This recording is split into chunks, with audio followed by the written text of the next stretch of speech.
دادگاه در ولایت رستاو لبیدون روسیه همسر یک جنگجوی توجیکی عضو داعش را به 11 سال زندان محکوم کرده است.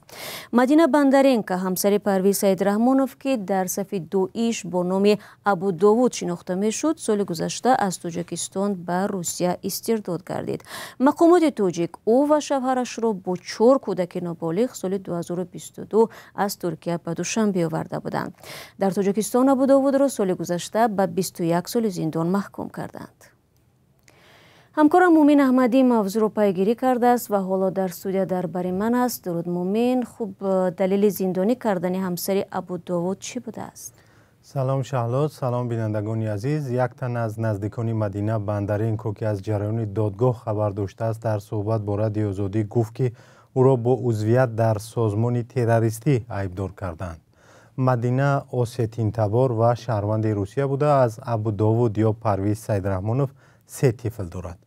نفری که با ما صحبت کرد گفت مدینه عضویتش در سازمان تروریستی را اعتراف نکرده است و گفته است ابو داوود او را با راه فریب به ترکیه برد و او نمیدانست که او را به سوریه میبرند.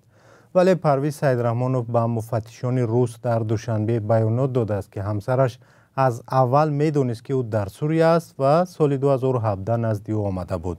همین شاهدی ابو داوود باعث شده است که او را برای 11 سال روانه زندان کنند. حکم اولی ماه اوگوست صادر شده است و نظر دادگاه تاکنون دسترس نیست، ولی نفری آگاه از قضیه گفت دادرس در صادر کردن حکم فرزند نابالغ داشتن او را به اعتبار نگرفت. دادگاه گفته است که 3 فرزند نابالغ او شهروند روسیه نیستند و همچون شهروند تاجیکستان در تربیه دولت قرار دارند.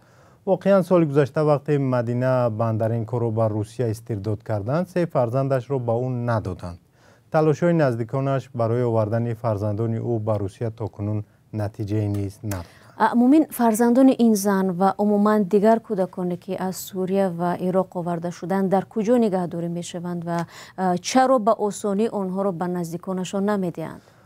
ببینید شهلا، مقامات اول سال امسال اعلان کرده بودند که برخی از کودکانی که از سوریه و عراق آوردند به نزدیکانشان سپردند، ولی تا جای ما معلومات داریم تعدادی خیلی کمی آنها را به پیوندانشان دادند و بیشتری آنها هنوز در مکتب اینترنت های دوشنبه نگهداری می شوند.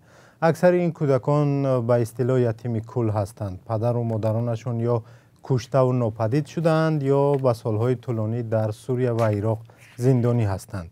گروه دیگری هم هست که نزدیکانشان تلاش می کنند ولی مقامات میلی به تربیه نزدیکان سپردن آنها را ندارند. از جمله 4 کودک ابو داوود که 3 نفرش از مدینه بندرینکو و 1 نفر دیگرش از ستاره فاضیلا و همسر دیگری ابو داوود هستند هنوز در مکتب اینترنت نگهداری می شوند. مادر ستاره فاضیلا و سالهاست تلاش دارد که پسر دخترش رو بگیرد ولی مکتوبهایش به مقامات بی جوابند و کسی تاکنون ارزش را بررسی نکرده است.